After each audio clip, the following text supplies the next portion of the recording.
कर्नाटका कल्याण कर्नाटका सेने के गुंदेश शिवनूर ने मीडिया के नुमाइंदों से बात करते हुए बताया कि किस तरह से गुलबर्गा शहर के मसाफात में मौजूद केसरटगी विलेज में स्लम बोर्ड की जानिब से गरीबों को अलॉट किए हुए क्वार्टर्स के हक पत्र अभी तक नहीं दिए गए, सिर्फ अलॉटमेंट लेटर्स दिए गए हैं।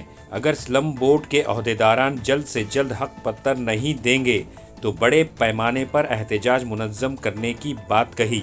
तो आइए देखते हैं तफसीली report. Bureau report Atraf TV Urdu news. मेरा नाम फरजाना है। केसरटगी में 27-28 में रहते हैं हम। Survey number 27-28 केसरटगी। स्लम बोर्ड के 52 घर हैं। हम लोग वहीं से रहने वाले हैं पूरे जन 52 घर में। हमारे लोगों को खाली हंचिक पत्र दे के बैठे हैं।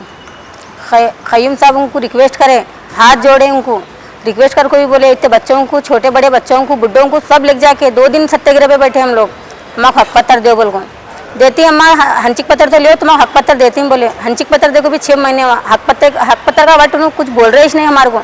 देती हैं जो क्या करते हैं, हंचिक पत्र पे काम होता नहीं, क्या बोल रहे हैं। हमारे को हंचिक पत्र नहीं होना, हमारा हक पत्र होना। अगर उन्होंने हक पत्र नहीं दिए हमारे को तो हमारे लोग कितने भी 52 घर में हैं, पूरे बच्चे बड़े बुढ़े कितने भी, उतना को पूरे को लेकर हम डीसी मैडम कहीं जाकर बैठने वाले हैं। हमारा क्या होना, उसका रीज़न होना।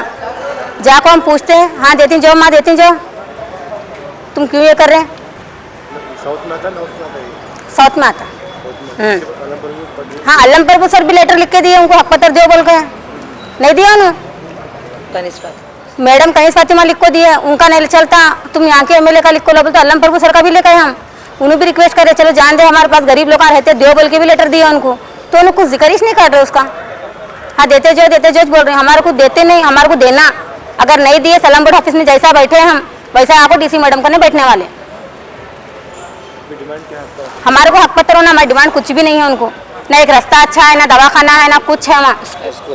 नहीं स्कूल है, स्कूल चल रहा है, छोटे बच्चों को कैसा ही पढ़ा रहे हैं हम, स्कूल चल रहा है, स्कूल का कुछ भी नहीं है हमारे को। ना रोड है ना रास्ता है, फिर भी वैसे में हम रह रहे हैं, वैसे में रहो को हम जिंदगी काट रहे हैं। तो हक पत्र क्यों नहीं दे रहे हैं हमारे को, कि बहुत जरा नहीं है, 52 घर है, वो 52 घर को उनको क्या तकलीफ हो रही देने के बाद से हमारे को। अपने घर का थोड़ी दे रहे हैं हमारे को, गवर्नमेंट का है। फरजाना बेगम। सर्वे नंबर 27-28ರಲ್ಲಿ ಸ್ಲಮ್ ಬೋರ್ಡ್ ವತಿಯಿಂದ 52 ಕ್ವಾರ್ಟರ್ಸ್ಗಳು ನಿರ್ಮಾಣ ಆಗಿರ್ತವೆ। ಅಲ್ಲಿ ಸುಮಾರು 20 ವರ್ಷಗಳಿಂದ ಜನ ವಾಸ ಮಾಡ್ತಿರ್ತಾರೆ। ಅವರಿಗೆ ಯಾವುದೇ ರೀತಿಯ ಮೂಲಭೂತ ಸೌಕರ್ಯಗಳಿರೋದಿಲ್ಲ, ಮತ್ತು ಲೈಟ್ ವ್ಯವಸ್ಥೆ ಇರೋದಿಲ್ಲ, ರೋಡ್ ವ್ಯವಸ್ಥೆ ಇರೋದಿಲ್ಲ, ಒಳಚರಂಡಿ ವ್ಯವಸ್ಥೆಗಳಿರುವುದಿಲ್ಲ, ಮತ್ತು ಇಂಪಾರ್ಟೆಂಟ್ ಆಗಿ ಅಲ್ಲಿರ್ತಕ್ಕಂಥ ಜನರಿಗೆ ಹಕ್ಕು ಪತ್ರಗಳು ಇವರು ಕೊಟ್ಟಿರುವುದಿಲ್ಲ ಅಂತ ಹೇಳಕ್ಕೆ ಇಷ್ಟಪಡ್ತೀನಿ। ಎರಡನೇದು ವಿಷಯ ಏನಪ್ಪ ಅಂದರೆ, ಅಲ್ಲೇ ಇರ್ತಕ್ಕಂಥ ಆಶ್ರಯ ಯೋಜನೆಯಲ್ಲಿ ಆಗಿರ್ತಕ್ಕಂಥ 600ರಿಂದ 700 ಮನೆಗಳು ಖಾಲಿ ಬಿದ್ದಿರ್ತವೆ। ಆ ಖಾಲಿ ಬಿದ್ದಿರ್ತಕ್ಕಂಥ ಮನೆಗಳಲ್ಲಿ ಸುತ್ತಮುತ್ತ ಹಳ್ಳಿಯಿಂದ ಏನಿಲ್ಲ ದುಡ್ಕೊಂಡು ಉಣಕ್ಕೆ ಬಂದಿರ್ತಾರೆ ಜನರು, ಅಂಥ ಜನರು ಸುಮಾರು 10 ವರ್ಷಗಳಿಂದ ಅಲ್ಲಿ ವಾಸ ಮಾಡ್ತಿರ್ತಾರೆ। ಅಂಥ ಜನರಿಗೂ ಸಹ ಯಾವುದೇ ರೀತಿಯಿಂದ ಪರಿಚಯ ಪತ್ರ ಆಗಲಿ, ಹಂಚಿಕೆ ಪತ್ರ ಆಗಲಿ, ಹಕ್ಕು ಪತ್ರಗಳಾಗಲಿ ಅವರು ಕೊಟ್ಟಿರುವುದಿಲ್ಲ। ಮತ್ತು ಮೇಲ್ನೋಟಕ್ಕೆ ಆಟೋ ರಿಕ್ಷಾ ನಡೆಸ್ತಕ್ಕಂಥ ನಮ್ಮ ಆಟೋ ಡ್ರೈವರ್ಗಳಿಗಾಗಿ ಅಲ್ಲಿ ಸುಮಾರು 1300 ಮೇಲೆ ಕೊಟ್ಟಂಥ ಮನೆಗಳು ಮಾಡಿರ್ತಾರೆ। ಆ ಮನೆಗಳದಾಗೂ ಸಹ ಯಾರು ಮೂಲಭೂತ ನಿವಾಸಿಗಳು ವಾಸ ಮಾಡ್ತಾ ಇಲ್ಲ। ಅಲ್ಲಿ ವಾಸ ಮಾಡ್ತಿರ್ತಕ್ಕಂಥ ಜನರಿಗೆ ಅಲ್ಲಿ ರಾತ್ರಿ ದರೋಡೆ ಆಗಿರ್ಬೋದು, ಕಳ್ಳತನಗಳಾಗಿರ್ಬೋದು, ಅವರ ಮನೆಗಳ ಮೇಲೆ ಅನ್ಯಾಯ ಆಗಿರ್ಬೋದು, ಆಗ್ತಕ್ಕಂಥ ಸಮಯದಲ್ಲಿ ಕೇಳತಕ್ಕಂಥ ಒಂದು ವ್ಯವಸ್ಥೆ ಅಲ್ಲಿಲ್ಲ ಅಂತ ಹೇಳಕ್ಕೆ ಇಷ್ಟಪಡ್ತೀನಿ। ಇಲ್ಲಿನ ಸ್ಲಮ್ ಬೋರ್ಡ್ ಅಧಿಕಾರಿಗಳಿಗೂ ಮತ್ತು ಕಾರ್ಪೊರೇಷನ್ ಡಿಪಾರ್ಟ್ಮೆಂಟ್ನಲ್ಲಿ ಇರ್ತಕ್ಕಂಥ ನಮ್ಮ ಆಯುಕ್ತರಿಗೂ ನಾ ಹೇಳೋದು ಇಷ್ಟಪಡೋದೇನಪ್ಪ ಅಂದರೆ, ಅಲ್ಲಿ ನೀವು ಮೂಲಭೂತ ಸೌಕರ್ಯಗಳು ಕಲ್ಪಿಸಿಕೊಡಬೇಕು ಮತ್ತು ಕುಲಂಕುಷವಾಗಿ ಒಂದು ಸರ್ವೆ ಮಾಡಬೇಕು। ಯಾರ ಹೆಸರಿಗೆ 2-3 ಮನೆಗಳದಾವ ಆ ಮನೆಗಳು ಕ್ಯಾನ್ಸಲ್ ಮಾಡಬೇಕು। ಮತ್ತು ಅಲ್ಲೇ ಇರ್ತಕ್ಕಂಥ ನಿವಾಸಿಗಳಿಗೆ ಈಗೇನು ಸದ್ಯ ವಾಸ ಮಾಡಕತ್ತಾರ ಅಂಥವ್ರಿಗೆ ಹಂಚಿಕೆ ಪತ್ರ ಅಥವಾ ಹಕ್ಕು ಪತ್ರ ಕೊಟ್ಟು ಅವ್ರಿಗೆ ಮುಂದೆ ಸಾಗಲಿಕ್ಕೆ ಅಥವಾ ಮನೆಗಳು ರಿಪೇರಿ ಮಾಡಿಕೊಳ್ಳಿಕ್ಕೆ ಅವ್ರ ಜೀವನಕ್ಕೊಂದು ರೂಪರೇಷೆ ಮಾಡಿಕೊಡ್ಬೇಕಂತ ತಮ್ಮಲ್ಲಿ ಕೇಳ್ಕೊಳ್ತೇನೆ। ಮತ್ತು क़य्यूम ಪಟೇಲ್ ಅವ್ರಿಗೆ ಹೇಳೋಕೆ ಇಷ್ಟ ಏನು ಪಡ್ತೀನಪ್ಪ ಅಂದರೆ, ನೀವು MLA ಲೆಟರ್ ಕೇಳಿದ್ರಿ, MLA ಲೆಟರ್ಗಳು ತಂದು ಕೊಟ್ಟಿದ್ದೇವೆ ನಿಮ್ಗೆ। ಕನಿಷ್ ಫಾತಿಮಾ ಮೇಡಮ್ ಅವರು ಸಹ ಅದಕ್ಕೆ ಭಾಳಷ್ಟು ಅನುಕೂಲ ಮಾಡಿಕೊಟ್ರು, 2 ಸರಿ ಲೆಟರ್ ಪ್ಯಾಡ್ಗಳು ಕೊಟ್ಟರು ಅವರು। ಮತ್ತು ದಕ್ಷಿಣ ಮತಕ್ಷೇತ್ರದ MLA ಆಗಿರ್ತಕ್ಕಂಥ ಅಲ್ಲಂಪ್ರಭು ಪಾಟೀಲ್ರು ಸಹ ಅದಕ್ಕೆ ತಮ್ಮ ಒಂದು ಲೆಟರ್ ಪ್ಯಾಡ್ ಕೊಡುವಂಥ ಮುಖಾಂತರ ಮತ್ತು ಲಿಸ್ಟ್ ಮಾಡಿ ಇಷ್ಟು ಜನಗಳಿಗೆ ನೀವು ಹಕ್ಕು ಪತ್ರ ಕೊಡ್ರಿ ಅಂತ ಹೇಳ್ಕಿನ್ನ ಅನುಮೋದನೆ ನೀಡ್ತೀನಿ ಅಂತೇಳಿ ಸಹ ಅವ್ರು ಹೇಳಿದರು। ಆದರೂ ಸಹ ನೀ ಕಿವ್ಯಾಗ ಹಾಕಕ್ಕೆ ರೆಡಿ ಇಲ್ಲ। ಆದ್ದರಿಂದ ಈ ಒಂದು ಹೋರಾಟ ಮುಂಬರ್ತಕ್ಕಂಥ ದಿನಗಳಲ್ಲಿ ಬಹಳ ಉಗ್ರವಾಗಿ ಮಾಡಲ್ಪಡ್ತದ. ಮೇ ಬಿ ಕೈಯಂ ಪಾಟೀಲ್ ಅವ್ರ ಶವಯಾತ್ರೆ ನಾವು ಮಾಡ್ಬೋದಾಗ್ತದ. ಕೃತಕ ಶವಯಾತ್ರೆ ತಿಮ್ಮಾಪುರ ಸರ್ಕಲಿಂದ DC ಕಚೇರಿವರೆಗೂ ನಾವು ಮುಂಬರ್ತಕ್ಕಂಥ ದಿನಗಳು ಮಾಡ್ತೀವಿ. ಯಾಕಪ್ಪ ಅಂದ್ರೆ ನೀವು ಮಾಡ್ತಕ್ಕಂಥ ಅನ್ಯಾಯ ಹೆಂಗಾಗಿದೆ ಅಂದ್ರೆ ಸತ್ಯಾನದ ಮುಂದೆ ಕುಂತು ನಾವು ಹತ್ತಂಗಾಗ್ಯದ.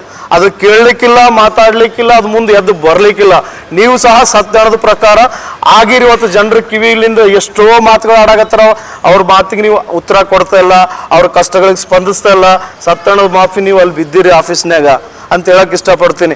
ಇವತ್ತೇನಾರ ನೀವು ಈ ಒಂದು ಪತ್ರಿಕೆಗೋಷ್ಠಿ ನಿರ್ಲಕ್ಷ್ಯ ಮಾಡೋದಾದ್ರೆ ಮುಂಬರ್ತಕ್ಕಂಥ ಎಲ್ಲ ಅವಹೇಳನ ಘಟನೆಗಳಿಗೆ ನೇರ ಹೊಣೆ ಕೈಯಂ ಪಾಟೀಲ್ ಅವ್ರು ಆಗಿರ್ತಾರೆ ಅಂತ ಹೇಳಕ್ ಇಷ್ಟಪಡ್ತೀನಿ. ಯಾಕಂದ್ರೆ ಅಲ್ಲಿ ನಾವು ಸತ್ತಿರ್ತಕ್ಕಂಥ ಹೆಣಗಳನ್ನು ಇಟ್ಕೊಂಡು ಕುಂತಾಗ ಕಾರ್ಪೊರೇಷನ್ ಅವ್ರು ಹೇಳ್ತಾರೆ ಇದು ನಮ್ಮ ಅಂಡರ್ ಬರೋದಿಲ್ಲ, ಪಂಚಾಯತಿದವ್ರು ಹೇಳ್ತಾರೆ ಇದು ನಮಗೆ ಹ್ಯಾಂಡ್ ಓವರ್ ಮಾಡಿಲ್ಲ. ಆ ಬಾಡಿನ ಒಯ್ದು ಸುಟ್ಟು ಅಥವಾ ಮಣ್ಣು ಮಾಡಿದ್ಮ್ಯಾಗ ಅದಕ್ಕೆ ಬೇಕಾಗಿರ್ತಕ್ಕಂಥ ದಾಖಲೆಗಳು ತಗೊಂಡಿಟ್ಟಾಗ ನಾವು ಕಾರ್ಪೊರೇಷನ್ಗೆ ಹೋದ್ರೆ ಕಾರ್ಪೊರೇಷನ್ದವ್ರು ಡೆತ್ ಸರ್ಟಿಫಿಕೇಟ್ ಕೊಡಂಗಿಲ್ಲ. ನೀವು ಪಂಚಾಯತಿಗೆ ಹೋಗ್ರ ಅಂತಾರೆ, ಪಂಚಾಯತಿಗೆ ಹೋದ್ರೆ ಪಂಚಾಯತಿದವ್ರು ಇನ್ನ ನಂಬಲ್ಲಿ ಸೇರ್ಪಡೆನೇ ಆಗಿಲ್ಲ. ಇದು ಅವ್ರಿಗೆ ಸೇರ್ಪಡೆ ಮಾಡಕ್ಕೆ ಹೇಳಿದ್ರೆ ನಾವು ಕೊಡ್ತೀವಿ ಅಂತ ಹೇಳ್ತಾರೆ. ಇಲ್ಲಿ ಕಾರ್ಪೊರೇಷನ್ ಮತ್ತು ಸ್ಲಮ್ ಬೋರ್ಡ್ ಎರಡರ ನಡಬರ್ಕ ಫಜೀತಿ ಆಗ್ತಕ್ಕಂಥವ್ರು ಜನಸಾಮಾನ್ಯರು ಆಗಿದ್ದಾರೆ ಅಂತ ಹೇಳಕ್ ಇಷ್ಟಪಡ್ತೀನಿ ಅಂತೇಳಿ ಕರ್ನಾಟಕ ಆದಿಜಂಬವ ಸಂಘದ ಜಿಲ್ಲಾ ಅಧ್ಯಕ್ಷ ಆಗಿರ್ತಕ್ಕಂಥ ಗುಂಡೇಶಂ ಶಿವನೂರ್ ಅಂತ ನನ್ನ ಹೆಸರು.